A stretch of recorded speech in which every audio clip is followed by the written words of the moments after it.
everyone. How's everyone doing? It's good to see everyone out here today. So I just want to thank each of you and every single one of you for being here today. It's an absolute pleasure to be surrounded by you all, and I'm excited to see what this day will hold. Most people have a pivotal moment when they come to an understanding of what their purpose is in life. It often shapes how they see the world, but most importantly, this moment gives them permission to fully live it out. Everyone experiences this moment differently, some through triumph and others in the midst of adversity.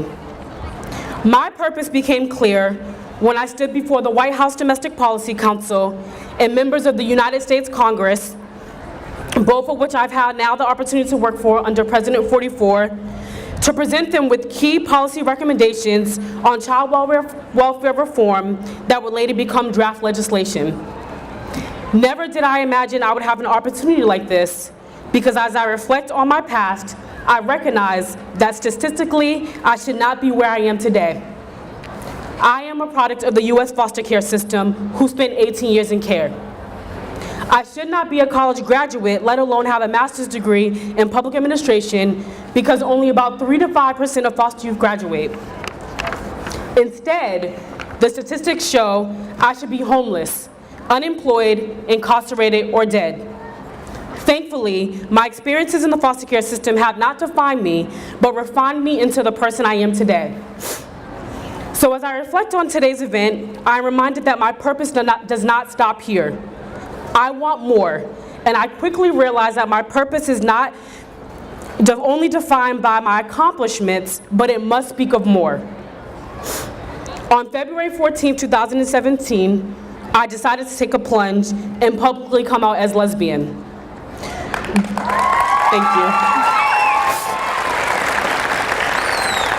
This was a hard and risky move, given my prior experiences with abandonment and rejection. But after years of feeling tormented inside, feeling ashamed about who I was, and dealing with crippling fear, I realized that if I wanted to experience true liberation and freedom and help others, I needed to take the plunge.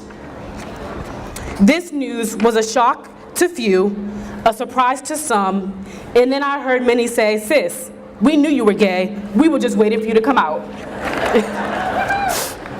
Though my process was easier than I thought, it has also been a place of deep pain and hurt. As we continuously hear about Black and brown bodies being unjustly murdered, discarded, and erased from our lives, the more pain, fear, and doubt rises within. Kalada Crowell, Shanta Myers, Branty Mells, and Carice Lewis. 4 innocent Black women recently murdered within 1 week. These 4 women identified as lesbian, but most important, they were human beings who deserved the right to live, yet were violently taken away from us as if they had no right to dream, be, and do. This could have been me, and this could have been you. But the reality is, this is us. We can't pick and choose what matters. Far too often, we look the other way from tragedies because they quote unquote have nothing to do with us, and we can't relate.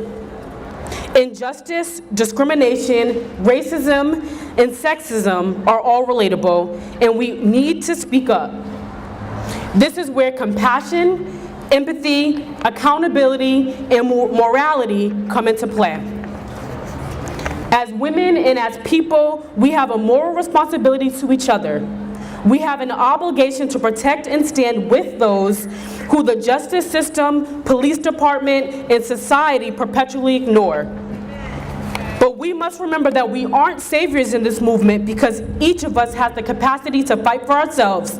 The problem is some of us don't have access. Therefore, we need selfless allies to join in.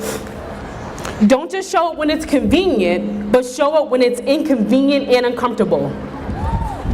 Liberation is not easy, it takes work, and it's ongoing.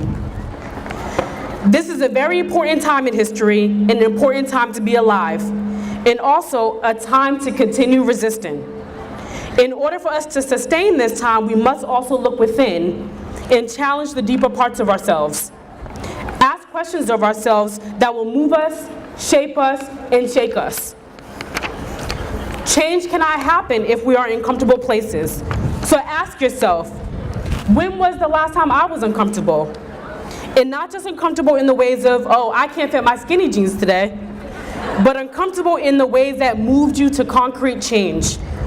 You were so uncomfortable that it propelled you to shift your thinking, shift your resources to help those who don't have access. And more importantly, ask yourself, how have I been inclusive to those often silenced? How far will you go to help women who don't look like us? How far will we go to not only say her name, but fight for her name when it's time? Solomon Burke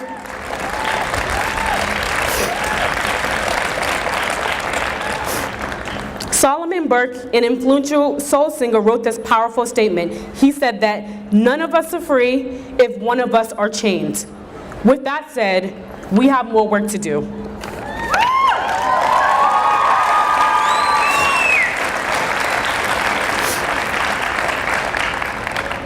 On November 14th, 2017, I received a phone call that changed my life forever. It was 2:30 in the morning, and as you can guess, I was asleep and woken up by my older sister, who was calling from Boston to inform me that our little sister was found unresponsive with bleeding on her brain, barely alive. We don't know what happened. The shock and devastation I experienced in that moment is something I would never imagine for anyone. I was in California and had to quickly fly to Boston, hoping that she would hang on and wait for me. Thankfully, she did. But soon after, I had to say see you later to my little sister and best friend. Ebony and I grew up together. We were inseparable, but got separated when we entered foster care. We always remained in touch and promised to have each other's backs. In fact, we were each other's keepers. Ebony was the first sibling I came out to, and she was the one who encouraged me when life was difficult, but most important, she challenged me to fight white supremacy, patriarchy, and constantly reminded me that I was the prize.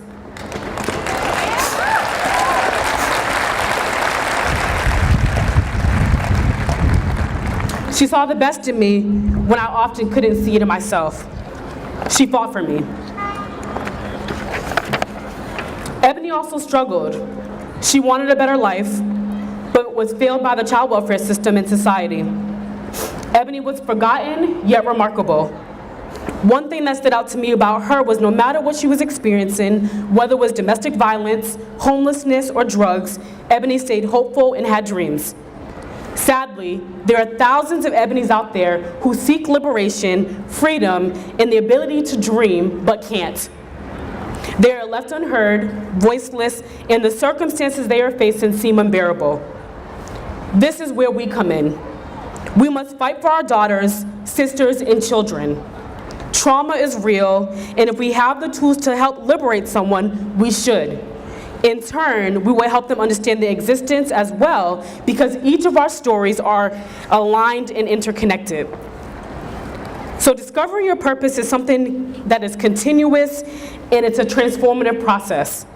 As we see the humanity within ourselves, it is imperative that we also see the humanity in others, because each of us was created with worth, dignity, and value. It doesn't matter if you are black, white, brown, albino, Asian, differently abled, transgendered, non-conforming, Muslim, undocumented, etc. We each have the right to live.